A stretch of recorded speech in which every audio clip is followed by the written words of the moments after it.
Brussels is sending in the army against drug cartels.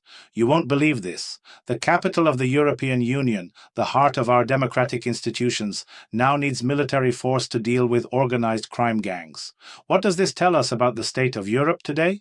I'm Andrew Meet Rich, former analyst for a state-run media outlet who chose truth over obedience, now independent, living in Europe, exposing what's really happening behind the headlines. And friends, what's happening is deeply troubling. Brussels isn't just any city, it's the de facto capital of European democracy. European Commission, European Council, European Parliament, NATO headquarters, they're all there. And now Belgian Interior Minister Bernard Quintin admits they need soldiers on the streets because police can't handle the violent showdowns between North African drug cartels anymore. But wait until you hear what's happening in Germany, because tomorrow the news could change everything, and you need to understand these patterns before they reach your doorstep. Hit that subscribe button. Share this with everyone who cares about Europe's future. My sponsors make it possible for me to bring you this uncensored analysis. Consider supporting them too, because mainstream media won't tell you what I'm about to reveal. Let me paint you the picture in Brussels. 57 shootings this year alone. 20 just since summer started. The Morco Mafia and other North African gangs are fighting territorial wars right under the nose of European leadership. You see the pattern, right? Minister Quintin told reporters that gangs are not afraid of the blue anymore, but they still fear military uniforms. Think about that for a second. In the capital of European democracy, criminals have lost all respect for civilian law enforcement. The state is admitting it's losing control of its own territory.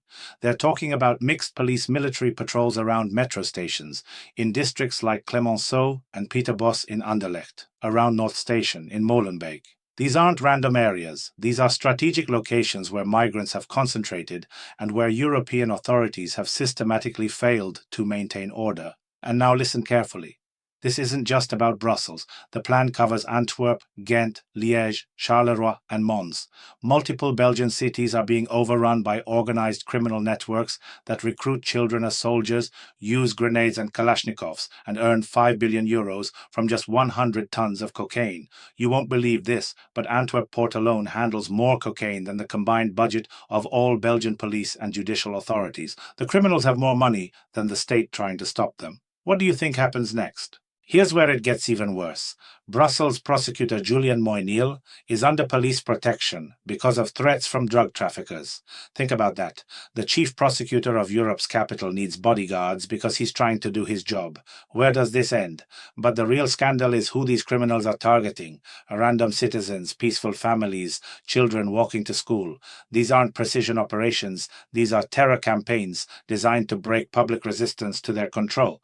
And it's working. The Belgian government admits there are places where it is difficult and that we are in danger of losing. In the heart of Europe, while European politicians lecture other countries about democracy and rule of law, their own capital is slipping into chaos. You see the irony, right? The same Brussels that houses institutions lecturing Hungary and Poland about European values can't protect its own citizens from foreign criminal gangs. The same Brussels that demands other countries accept unlimited migration is now sending soldiers to deal with the consequences. If you're still with me, hit that like button. It tells me you want the truth, not just the headlines. But if you think this is bad, wait until you hear what's happening in Germany with their welfare fraud crisis and Chancellor Merz's epic failures. Germany just admitted they're fighting what Labour Minister calls mafia structures, stealing millions from their social benefit system.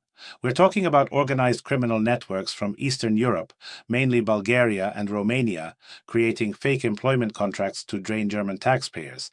Here's how the scam works. They bring people from Eastern Europe, set up fictional low-wage jobs, then these people apply for Bürgergeld social benefits, claiming they need income supplements. But most of the money goes straight to criminal organizations. It's systematic theft on an industrial scale. And where is this happening most? North Rhine-Westphalia, in cities like Duisburg and Gelsenkirchen. More than half of Gelsenkirchen's budget now goes to social benefits. You won't believe this, but German cities are spending more money on welfare fraud than on actual German citizens who need help. Chancellor Friedrich Merz promised to fix this mess, but after 100 days in office, even his own people admit he's failed spectacularly. 60% of Germans say his promised political transformation never happened. Only 24% think he's actually changed anything. Here's where it gets even worse. Merz couldn't couldn't even win his chancellor vote on the first try, the first time in German post-war history. He had to go to a second round because 6 members of his own coalition refused to support him. What does that tell you about his authority? Let me repeat that. The man who promised to restore German economic growth, strengthen borders, and reform welfare couldn't even secure his own party's confidence. After 100 days, unemployment continues rising, energy costs remain crushing, and criminal networks keep draining public resources. And now listen carefully. While Merz talks tough about welfare reform, Syrian refugees aren't returning home despite Assad's fall. Instead, Germany received over 17,000 new asylum applications this year alone. The flow continues while German taxpayers fund the lives of people who refuse to integrate or contribute. But here's the real scandal. 2/3 of German voters now see Merz as untrustworthy. His approval rating crashed because he promised lower taxes and delivered a €500 billion spending program that never appeared in his manifesto. Pure deception. You see the pattern across Europe. Politicians promise solutions, get elected, then betray voters while criminal networks exploit the chaos. Brussels sends soldiers instead of fixing migration policy. Germany throws money at welfare fraud while honest citizens suffer. Just imagine that for a second. European capitals need military force against foreign criminals, while their own governments systematically betray the people who elected them. What do you think? Comment below because this affects every European citizen. Friends, what we're witnessing isn't random chaos. It's systematic collapse disguised as policy failure. Brussels needs soldiers because decades of uncontrolled migration created permanent criminal networks. Germany bleeds taxpayer money because politicians prioritize virtue signaling over protecting their own citizens. But this is bigger than Belgium or Germany. This is about whether European civilization can survive the combination of mass migration, criminal infiltration, and political betrayal. Every European country faces the same choice: restore order or surrender territory to foreign criminal networks. The criminals in Brussels earn more than the state trying to stop them. The welfare fraudsters in Germany steal more than many cities spend on actual citizens. Politicians like Merz promise change, then deliver continued decline. You see where this leads, right? This isn't sustainable. Either European governments start protecting their own people, or European citizens will find other ways to protect themselves. The choice is becoming clearer every day, and time is running out. Hit subscribe if you want real analysis of what's happening in Europe. Share this video with anyone who cares about our civilization's future. Support our sponsors who make independent truth-telling possible, because tomorrow there will be more news, more betrayals, and more evidence that everything is changing whether politicians admit it or not. Stay informed, stay alert, stay together. Let me finish with my deepest gratitude to our amazing sponsors. You are not just supporters, you are the very lifeline of this channel. Without you, these stories would not be told, this voice would not be heard, and the pursuit of truth would fade into silence. Because of your faith in independent journalism, I can stand here and speak openly, without compromise and without fear. And just in the last few days, more people have joined as regular sponsors. The Bumble Bunch, Paul Elemo, Edward Sotke, Michael Smith, Peter van der Jagt, and Peter Stromberg.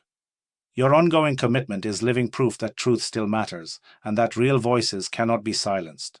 To everyone watching, you matter just as much. Each time you subscribe, each like you give, each comment you leave, you strengthen this mission and send a clear message that we are stronger together. Hitting that subscribe button is not just a click, it is a choice to stand with something bigger. Adding your comment is not just feedback, it is proof that truth still resonates and that people refuse to turn away. So take a moment now, subscribe, press like, and share your thoughts below. Help us keep this channel alive, growing, and impossible to ignore. Together we become stronger, louder, and unstoppable.